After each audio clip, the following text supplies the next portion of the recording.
Hey, beautiful ladies. I think Mo is coming, but the doctor is in. The doctor is in. Mo's probably running out of surgery right now, and she'll be here soon. But we're happy to be here today, and I'm all dressed up today. You can't really see my hot dress, but I have a really hot dress. And I'm here in New Jersey for the annual triple negative breast cancer gala. It's called No One Fights Alone. So I'm here, but I have two lovely, lovely friends with me that are going to talk to you about resources for Breasties. What a concept. And I think in my e-blast, I put, do we need resources? Like, what do you need? We need everything. We need everything. But you know, Susan Komen's been around forever, and I'll let these lovely ladies talk about it, introduce themselves. But I do want to tell my Komen story, because I really do believe God placed all these things in front of me to learn about breast cancer before I got sick. So literally, I got sick in September. So the MLK day before that, so this was January of 2011, I actually, I had a marketing company, and I was working on Circle of Promise, which you guys can even talk to a little bit, but it was sort of the black women's effort for Komen at the time. And we actually, and I'm a link, I'm always talking about links. So we actually did the first race for the cure in the Bahamas, in Nassau. So a bunch of links got on planes, went to Nassau, we did the walk and everything. And the links made a lovely donation to the hospital there. But the hospital was full of Black women who had BRCA and triple negative. I had never heard of BRCA. I had never heard of triple negative, right? And here we go, of course, fast forward, I get it, but it was an epidemic. And you would see, I saw there were probably 12 chemo chairs in the hospital, and they were all women who were related, like the mom, the grandma, the auntie, the sister, the cousins. And they had this incredible epidemic of triple negative breast cancer. And it was just frightening to see this disease just consume families and have families. Oh yeah, my mom died at 42. My grandma died at 51. I mean, horrible stories. But that was God saying, hello, Ricky, this is what breast cancer looks like for Black women. I had never been exposed to that. So fast forward to September 21st, when guess what? I get diagnosed with triple negative breast cancer. And I still didn't, even having that experience, I still didn't really realize what it was, but at least I had some exposure to the horror of it, So thank you, God, for preparing me. But these lovely ladies are going to talk about, Komen's history. Here's Mo coming in. Komen's history and what they have meant to this community. I also had the pleasure and the honor to have lunch with Nancy Brinker at her house on Friday. And she is a force to be reckoned with. Hey, Mo. I made it. The doctor is in. You made it. The doctor's in. Thank you, doctor. Thank you, doctor. I was just telling my Komen story before even introducing these lovely ladies. But, Friday, I had the pleasure and honor to have lunch with Nancy Brinker, the founder of Komen, at her house. And you can see where Komen came from. I mean, she is a force to be reckoned with. And you can see what, just her energy and her power is all in the room. And she just exudes this passion to save lives. It's like amazing. So it was so awesome to spend that time with her. But I have these two beauties here, and they actually reached out to us, Mo, because they felt like Black women weren't really getting the benefit of a lot of the resources that Komen has to offer to Breasties. And they're saying, well, we give away stuff, we give away money. I'm like, you give away money? Well, we got to get you on the show so you can tell people you give away stuff. So I'm going to let them introduce themselves. But Natasha, why don't you go first? And then Sunita is a Breastie. So I'm going to let her go second and tell her story. So, and Mo, I'm all dressed up because I'm at the TNBC party. So I have on my booby crown. Oh, wonderful. Okay. I just got out of the car driving from, Maryland, and ran to the bathroom, and I'm here. Sure. So awesome. Tell everybody hello for me. I will. So Natasha, so great to have you. It's so good to be here. Thank you. I'm Natasha Majay, Director of Community Education and Outreach for Susan G. Komen. I've been here for about 5 years in different roles, but always focused on health equity and in that work. I'm really interested in breast cancer, and the reason why I came to this work is because of my mom. She's an 8-year survivor. And at the time she was diagnosed, we were living in different states, and it was really hard to be her advocate, given all the treatments that she had to go through and all of that. And I turned to Komen really to find support, to find education for myself, and help for my sisters to be able to support her where she lives. And that's how I came to know and love Komen. And I'm really dedicated to the work in our Black community specifically, and that's really important to me personally and professionally. So I'm just really happy to be here. Great, great, great. And we'll talk about that because we'll talk about that in a minute. So Sanita, my breastie. I was You're on mute. Yeah, you're on mute, babe. You're on mute. Yeah. So hi, everyone. I am Sanita Harris, and I'm the Multicultural Marketing Manager at Susan G. Komen. I'm also a triple negative breast cancer survivor. I actually just finished treatment in September. I did chemotherapy, radiation, chemo pills, and also immunotherapy. So I have been through this journey. I was diagnosed at the age of 37.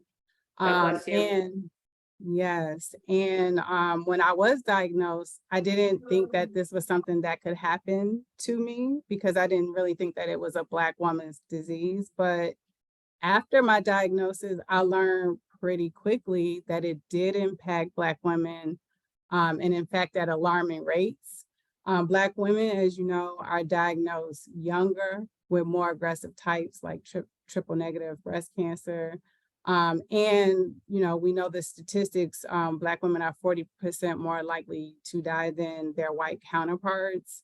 And because of this, we know that, from like the higher death rates, that is due to a combination of factors, including barriers to things such as early diagnosis, the fact that people are not able to get high quality treatment, and just the aggressive nature of certain type of breast cancers like triple negative, which I myself was diagnosed with.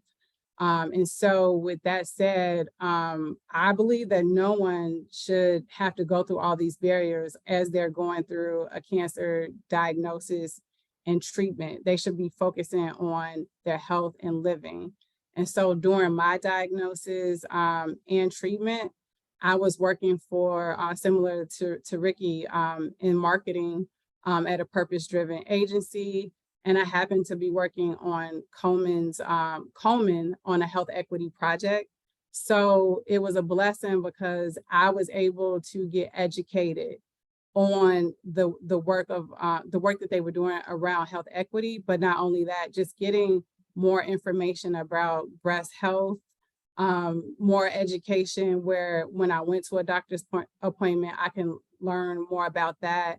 And then also I was able to tap into some of the resources as well, which was really helpful.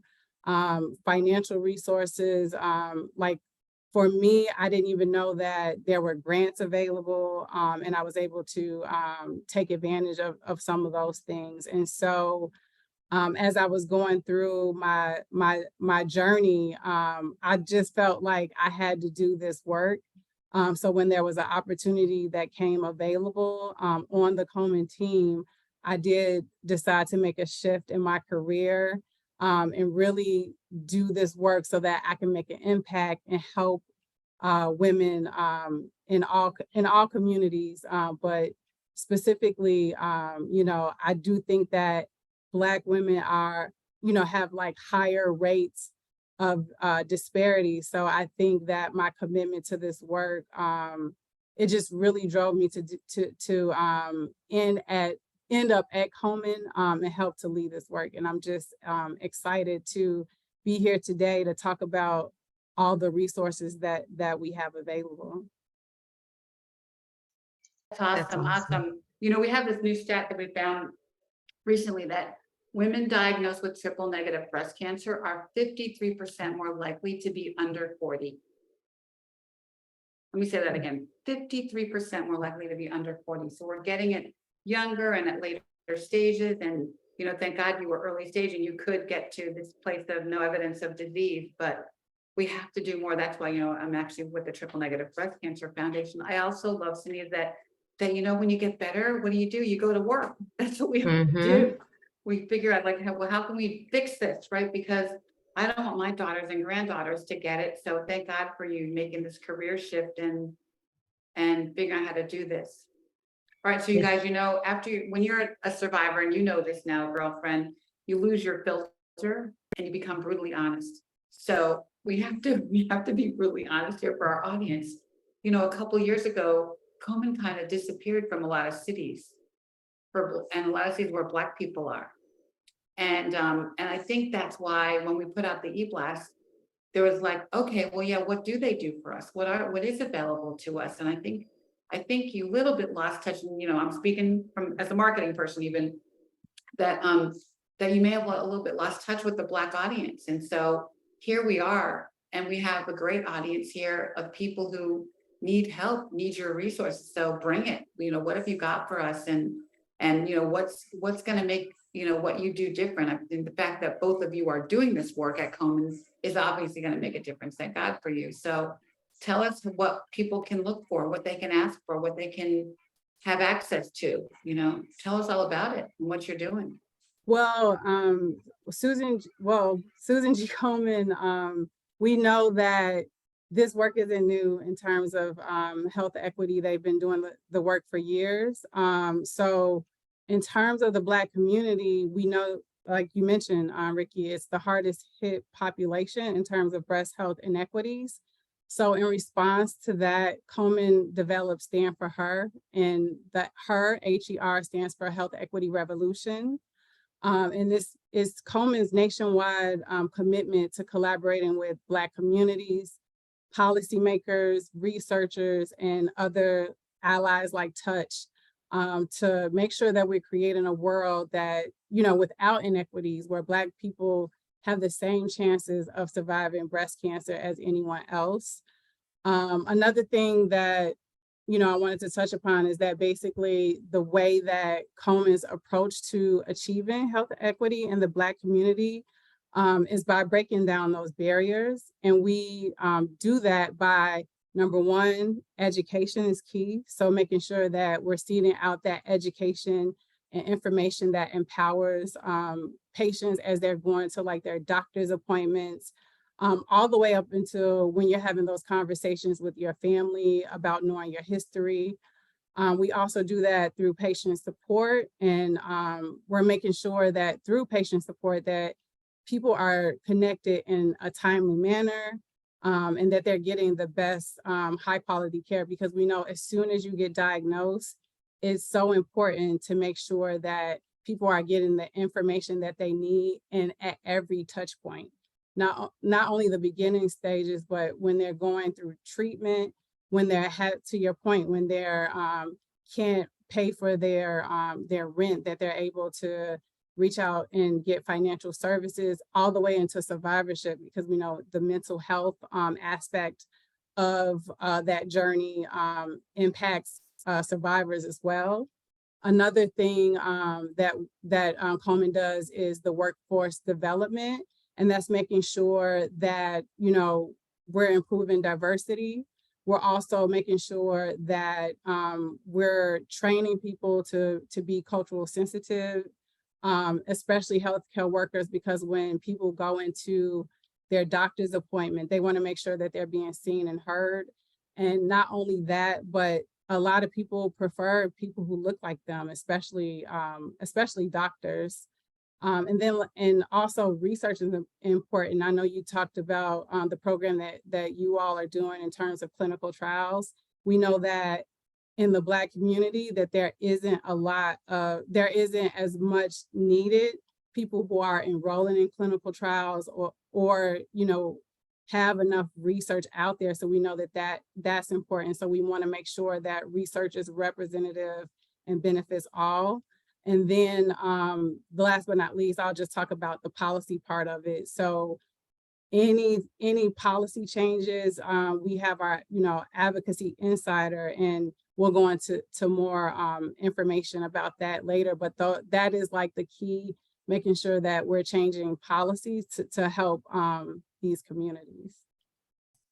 That's awesome. That's a lot of stuff. You're hitting all the bases. I think that's good. And we have to hit all the bases, and I think we all have to partner in this work.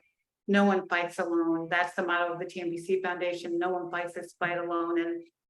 And I think that we have to, build, that's why Touch is called an alliance, because I want everybody to like be in the same house, holding hands, trying to figure this mess out so we can make it better for people. So thank you for all those things. And I think that, I think just making people aware and the education is so critical. We see every day that I really believe health illiteracy is breeding health inequity. And so we have to educate our women and let them know that they have to stand up for themselves. I love like stand for her, because stand up for yourself, stand up. Don't take no for an answer. Don't get dismissed by your doctor. You deserve better care or the best care. So all those things are awesome. Awesome. Do you have anything to add, Natasha? I do. I just want to speak to your first point, which is sort of where is Komen, what happened. And I think it's important. I think Sunita says we've always been here. We've been doing the work.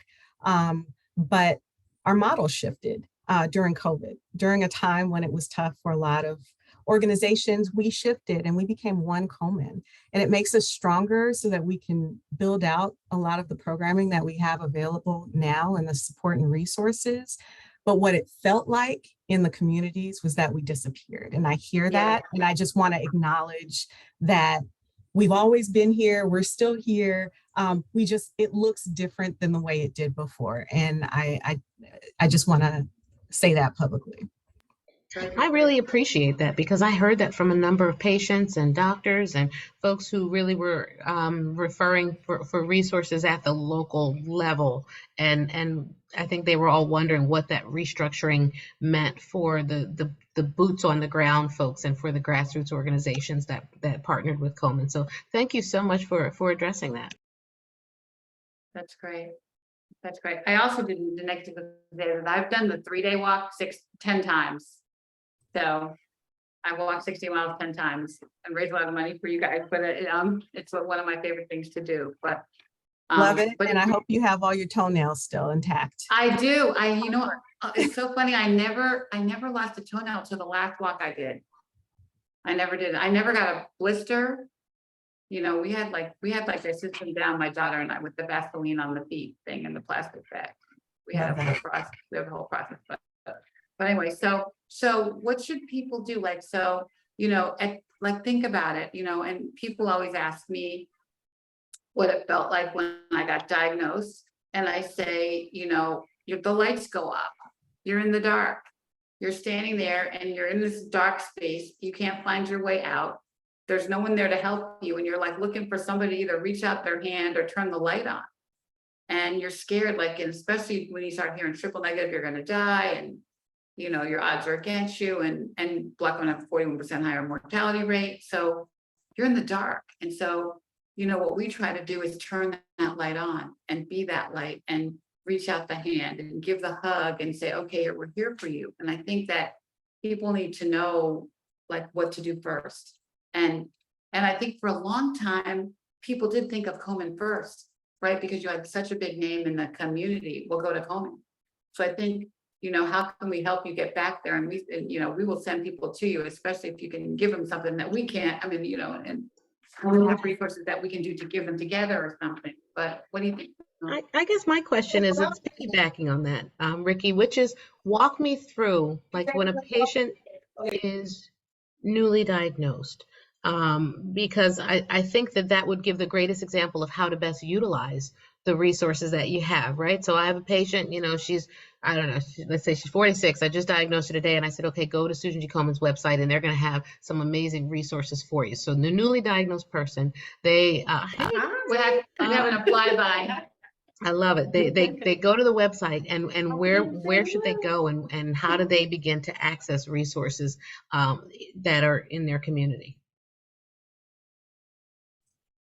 So yes, going to our website is a good first step, but I also know that we have a ton of educational resources available to folks. Sometimes for a newly diagnosed survivor, that may just be really daunting and really hard to navigate, to know how to really dig into our website. So one of the wonderful, powerful programs that came out of us becoming one Komen is our patient care center. So that's what I would strongly recommend where people start.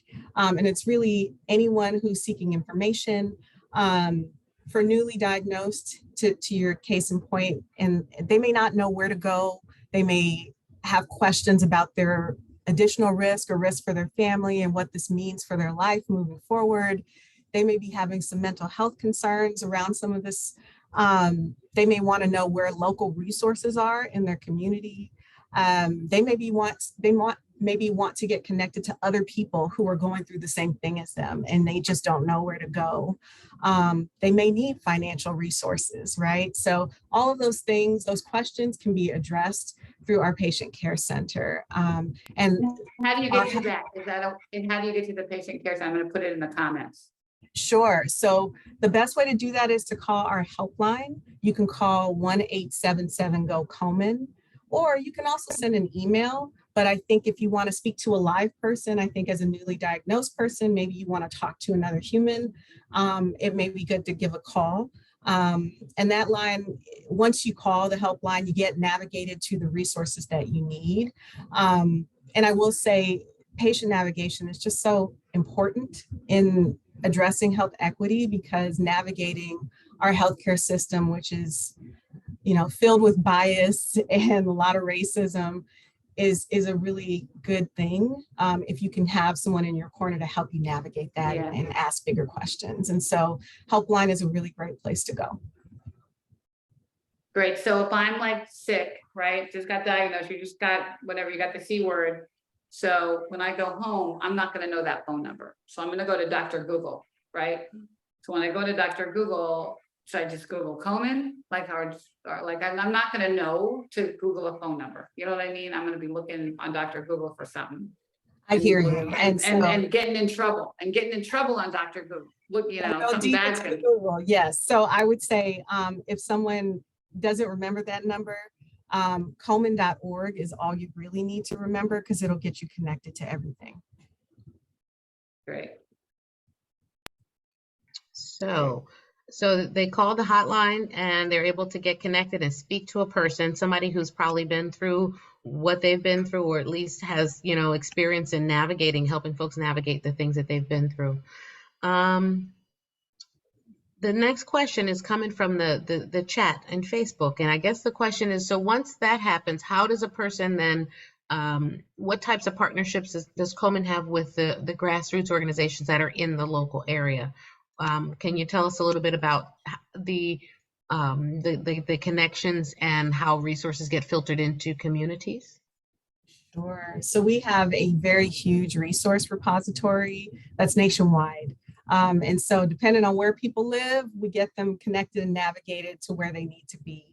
And I'll also say with the navigation, sometimes that's a brief interaction, but then some people may need longer term navigation, and we're able to provide that for as long as the patient or person needs that. So that, there may be a lot of pieces that are a part of that person's puzzle that need to get worked through. And the helpline and the navigation team who's part of that are there to support them. And this is a tough question. Are you ready?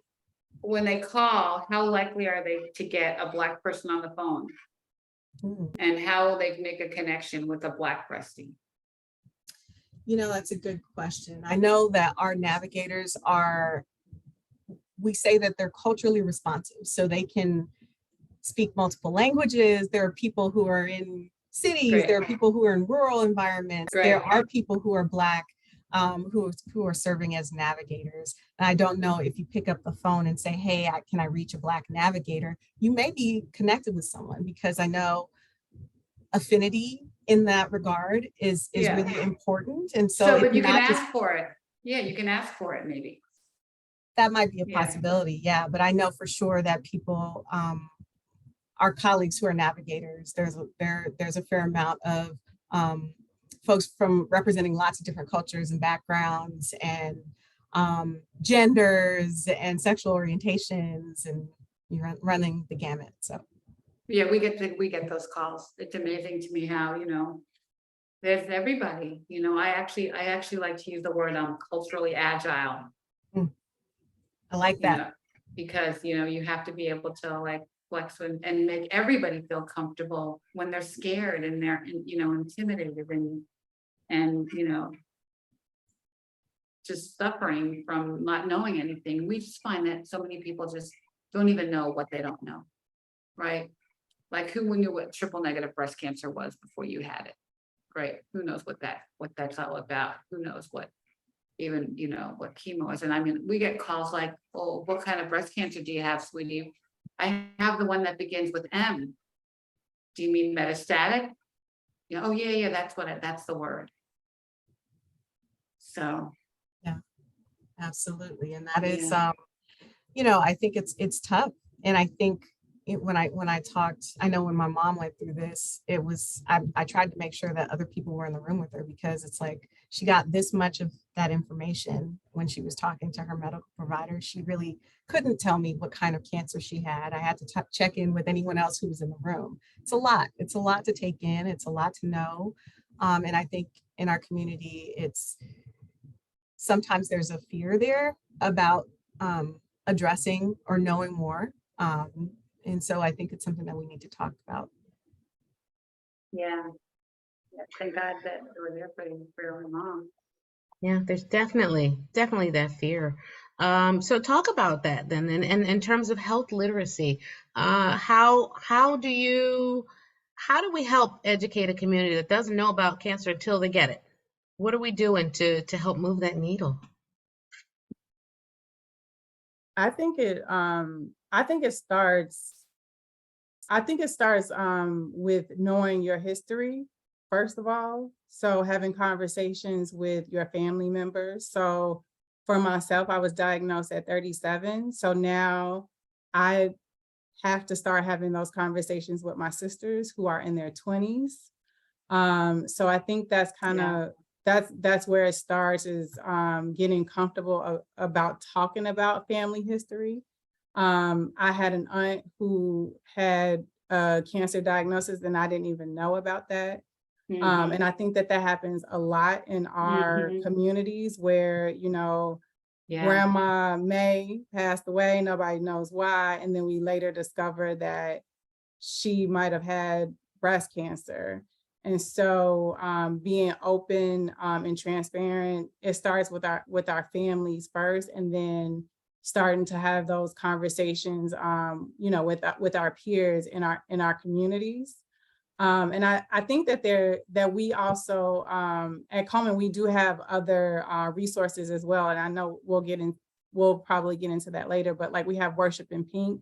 So, you know, that's a way for us to really step into the community.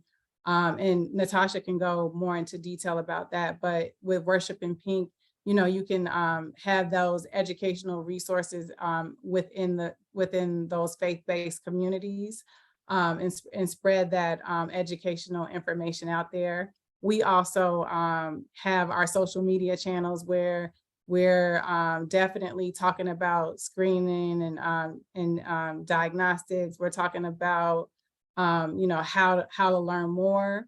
And then to Natasha's point, Komen.org, and also the hotline as well has a lot of ways that people can get educated. that's awesome. Yeah, so just a little bit about Worship in Pink and that trust that we were Yeah, talking about. We know yeah, that the faith-based organizations inherently are trusted spaces for many people. And so really giving information to the faith-based organizations to say, hey, this stuff is important for us. We have to talk about it as a community. We have to dig in and not be so frightened to know about our health and feel empowered to do something about it. And Worship in Pink really is based on us training and educating and engaging with ambassadors who are a part of that church. So they're a part of the community, which is different than us coming in to a place where it's not necessarily our church home or faith place of worship, and really empowering the ambassadors with that information so that they could sort of take ownership of it and then spread it throughout the church. And we've been finding that it's been very successful. Folks who felt like after the training and after connecting with our colleagues who work through Worship in Pink, that they feel more empowered to share the information with people at their church and do something about their breast health, which is really great. That's okay. You know, the first place you go when you get diagnosed is to your pastor, right? And so he prays with you, but then he doesn't know what to do, right? Or what to say or where to send you. So that's good. Is this the program you piloted in Texas with Bright Pink? Worship in It Pink? is. Okay, Yes. yeah. So that's Oh, great. wow. Yeah. Yeah, that's great. So are you expanding it now and to other churches? Well, so Worship in Pink is a national program that's all across the country, but our pilot, where we infused or augmented it to include genetic counseling and testing, Got it. was in Okay, Houston, Texas. got it. Yes, Or there was the genetic testing that would be at the Bright Pink yes, component. I got it. So that's that's right. great. That's great. Yeah, we actually started a program called Pink Sundays. Kind of similar, but it's really kind of Pink Sunday in a box. So we can actually send the church, here's all the stuff you need. So we have the pink tablecloth, the pink, you know, like ribbons to wear, whatever you need, like pink lollipops to give out after service, but all the materials that you can give out at church. So I think it, you know, that's the place. It's, you know, we say we got to go where Black women live, work, play, pray, and slay, and churches like fertile ground for these conversations. But you also hear the stories about, oh yeah, my aunt had it. That's what it comes out in church sometimes, right? And I think that's where we're finding people learn her story, because it comes out in church when the grandma admits that her sister had it, or the grandma had it, or the auntie had it. So, you know, what do we say, Mo? The secrets that we're keeping from our families are the ones killing us. Mo says that all the time. We gotta Only as sick as the secrets we keep. It's very true. So Yeah, I love yeah, this. So genetic testing in communities and churches and yeah, encouraging people to know her story. That's powerful. yeah. Let's talk a little bit about research. I know that's Ricky's favorite discussion, right? Like all this can be Yeah. different, and she's going around telling pharma companies that their babies are ugly. Tell us a little bit about Every the day. research advances and the support that you offer in conducting some of that research. Yeah. Absolutely. Well, I know, Komen really focuses on a 360 approach to addressing and aggressive and deadly breast cancers and lots of that. And so we're always working through research, which is an important part of the work that we're doing. There's a fair amount of research that we have that's addressing health equity. And so, as well as aggressive breast cancer, is metastatic breast cancer, as well as some other pieces. So I think it would be really important for folks to know more about that. You can find out more about all of our research on Komen.org. But, maybe if we get invited back, we can talk more or have some other representatives come and talk to you all about research and from a health equity perspective and what that means. And how Komen has been involved with that research and continues to do that. I think that's huge. I can see, on the website, the push for big data and lots of other things, and, support for researchers. And so I think that is an absolutely important conversation that needs to happen, because just last week we had a conversation with researchers about what's not there and what they need, and how to move the needle truly in the direction toward health equity. And so I think that knowing that there's resources and partnerships and collaborations, is going to be absolutely important conversation to have. So thank you for that offer. Yeah. Yeah, I think also it would be great to even just share materials on the clinical trial education thing. We're finding that our videos are working, and we'd love to share them with you.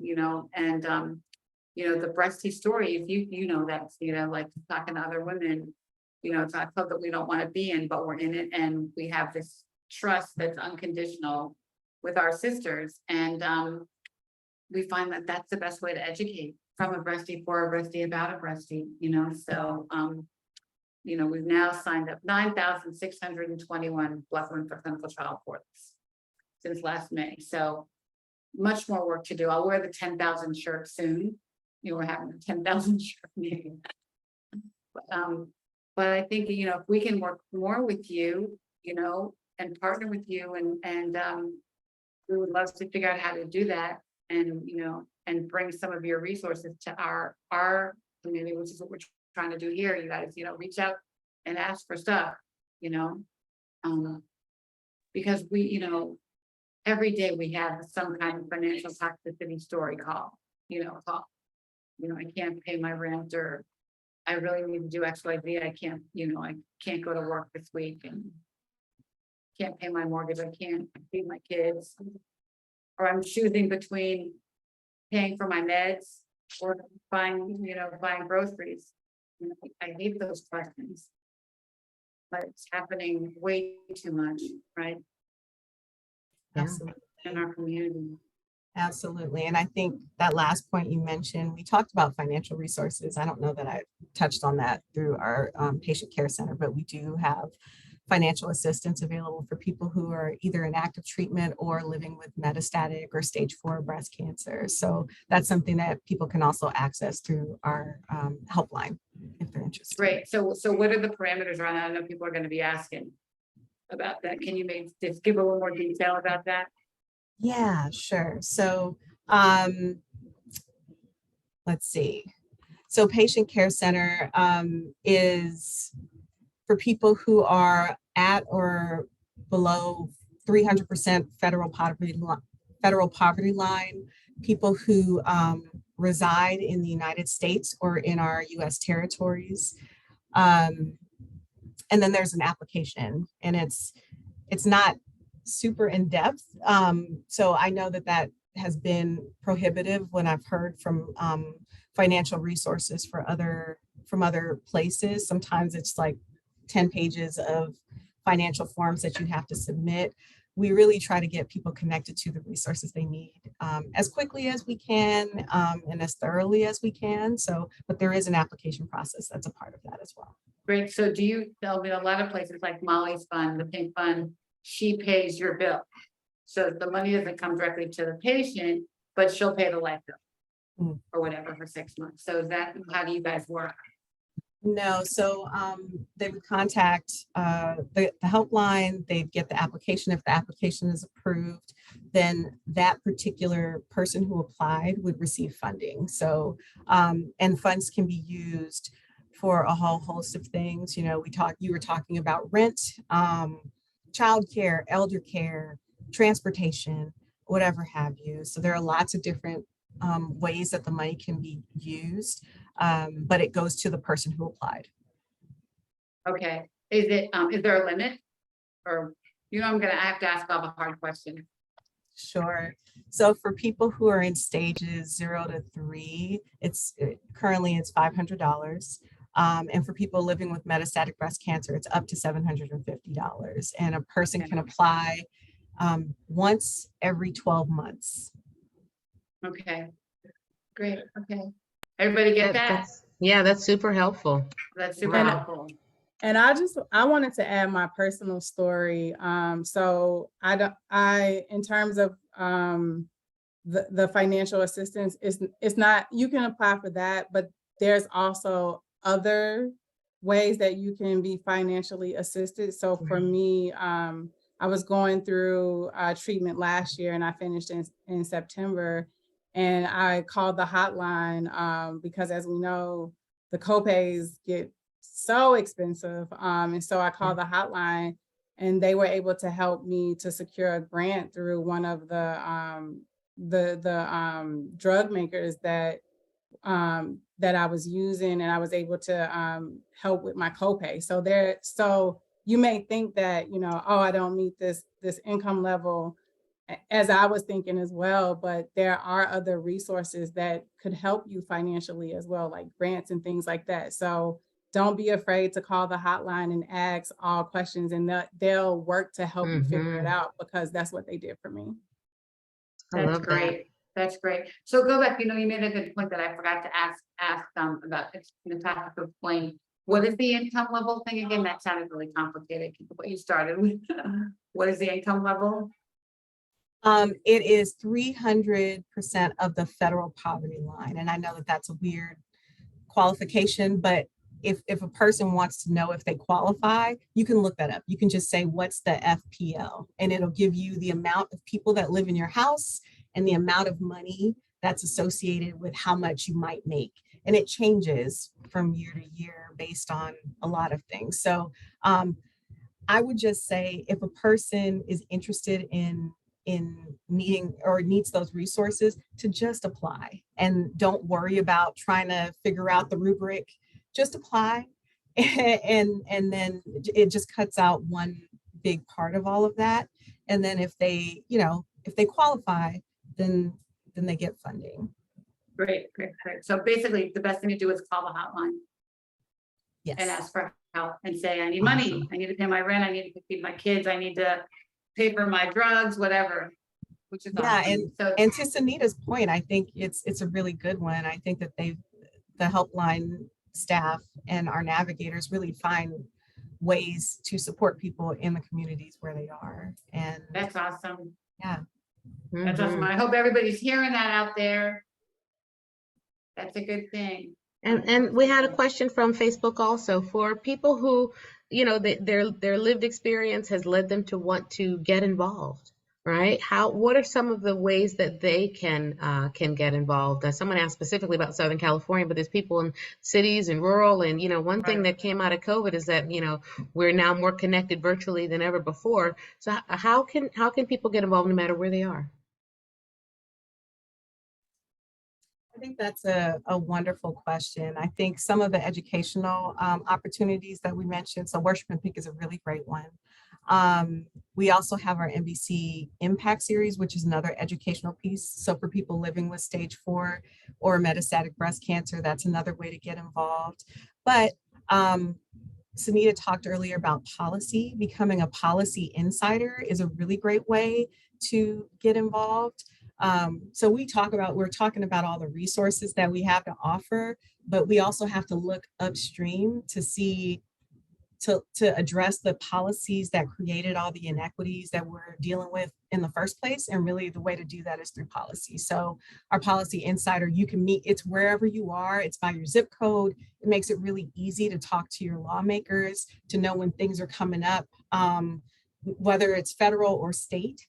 And our policy team is pretty amazing. So they are. Molly is a force. I've worked with Molly for years, and she is a badass. She's a force, and I've done a couple of lobby days on the Hill with you guys, and so we know that you're connecting even with the links and some of the local sororities and sorority organizations. In some of the cities, we did a Maryland lobby day a couple months ago, and so I think it's just finding how to connect. If you can tell us how to connect to that, I know people will reach out and do that. So we actually are planning to do Congressional Black Caucus in September. So we would love to invite you. Everybody's coming in secret hiding place here. Wait. No, so we'd love to connect with you guys and have you guys be a part of that conversation. So yeah, that would be great. And I think so best way for folks to know that's easy is if they go to Komen.org and you hover on how to help. It's a line here. There's ways that you can get involved. And then it says advocate. So there are lots of different ways you could become an advocate. It could be an advocate in science. It could be a lot of different opportunities available.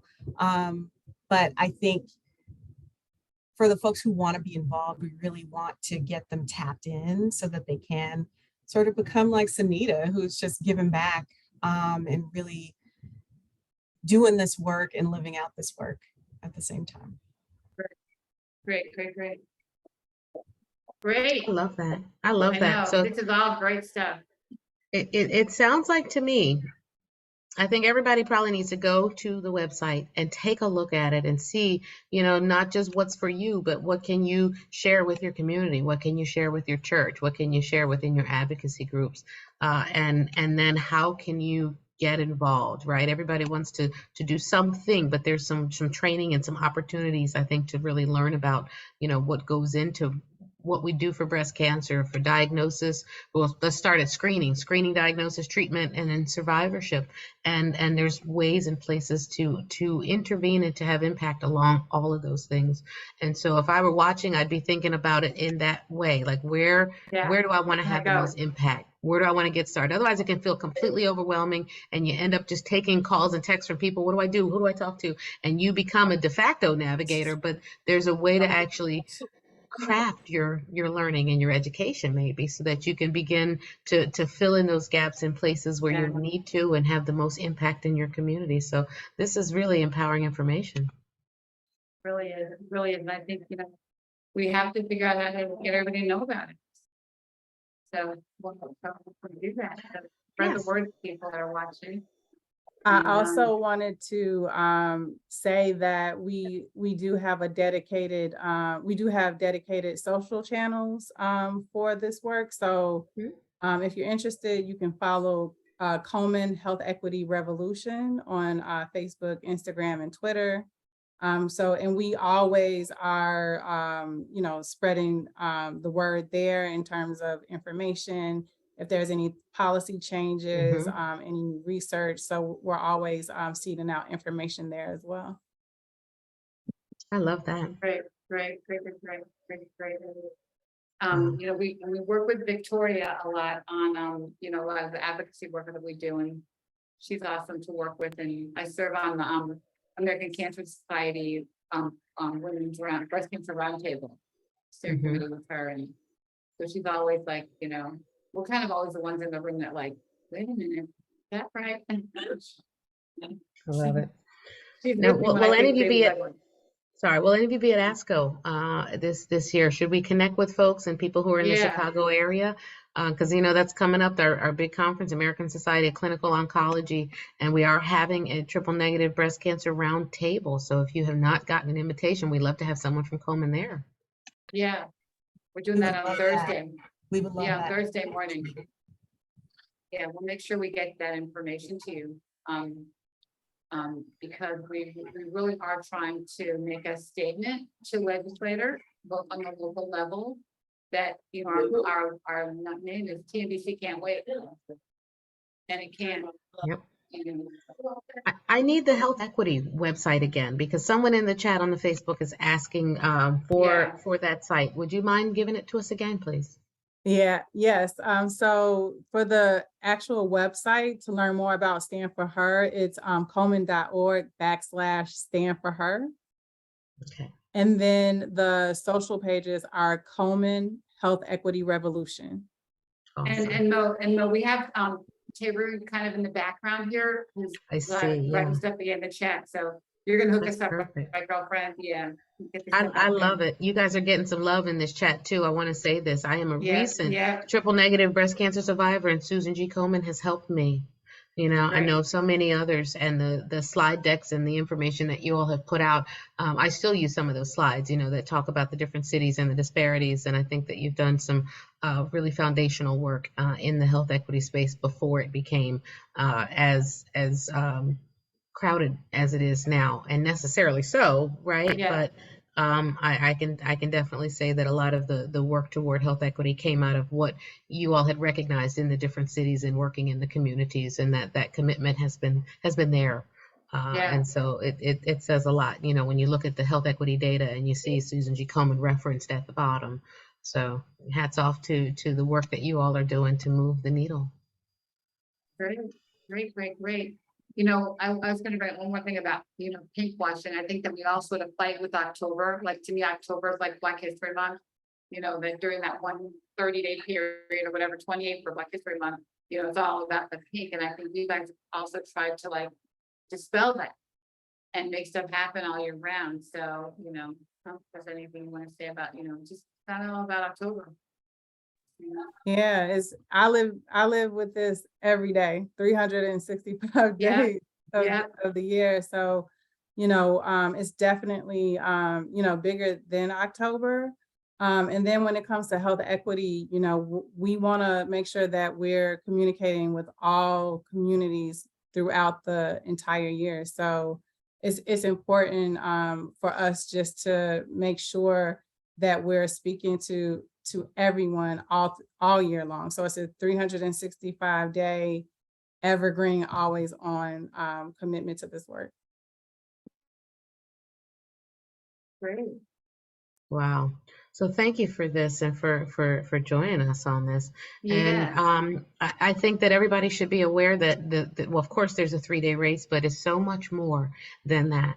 And there are opportunities for you to give, for you to get involved, for you to do advocacy, for you to share with your loved ones, your communities, especially your faith-based communities, your sororities. Like there's something for everyone under that Komen umbrella, and it's been there and it's still there. And so that for me is one of the take-home messages that, you know, there are resources and we need to tap into them, and then we need to get involved, right? If there's not enough Black navigators, and there's an opportunity for you, right, to get involved and become a navigator and be the change. So I invite everybody, you know, not to just talk about it, but, you know, let's do it. Let's be about it and join the movement in whatever ways you can. Yeah, and if you guys, you know, we're here for you, with you, you know, we're all in this together. If you ever need us to support anything, you know, we'd love to have your support for when we're trial and for our Young Women's campaign, for Love of My Girls, and, you know, we're happy to partner and do stuff and, you know, bring, you know. Yeah, we're bring looking more forward stuff. to it too, Ricky. We love everything that you're doing, and, you know, just want to give kudos to you as well. Thank you. We are trying to do the thing, right? You know, trying to do all the things, cover all the bases, and, you know, this sucks, right? This sucks. Yeah, it's a So we have sorority to- nobody ever wants to join, right, Ricky? You know, but it is quite the sisterhood once you're in it. I'll tell you, sisterhood for life. It is, So, it is, it is, wow. yeah. So Mo, next Awesome. week, we're gonna do a for love of my girls episode with some young breasties. Okay. And you have to come back and talk to some with our young breasties, you know, but we're talking about Ari's friends in their 20s.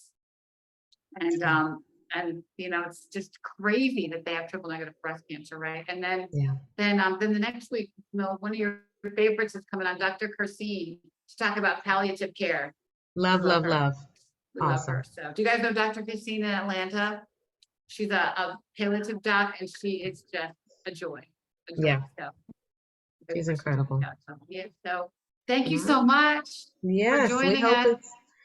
We hope it's been relatable and reliable and real. You certainly have, and that's what we strive to do every Wednesday night here on Black Doctor. And we are just so grateful for the platform and for the sponsorship, for the opportunity to be able to bring this information to our breast cancer community. So, you know, we'll be here. And if you need information, if you're watching and you know someone who's been diagnosed with breast cancer, you yourself are a survivor, a thriver, an advocate, check out Susan G. Komen, go to the site, the initiatives in health equity, in health literacy, and the resources for patients and caregivers and community is it's outstanding. So great. And we're always here for you. You know where to find me, touchbbca.org. And next year, y'all have to come to this party. There you go. Yeah, All right. right. Well, thanks for Get joining a booby us. We'll crown. see Get you. a booby crown. Yeah. I love it. Yes, I'm looking forward to getting one of those. Okay. I'll send you the info from our We'll see you next Wednesday night. Take care. Blessings. Doctors Have a good in. one. Doctors in. Breasty love. Breasty love. We're so glad you're well for you. Breasty love. Take care. Bye-bye.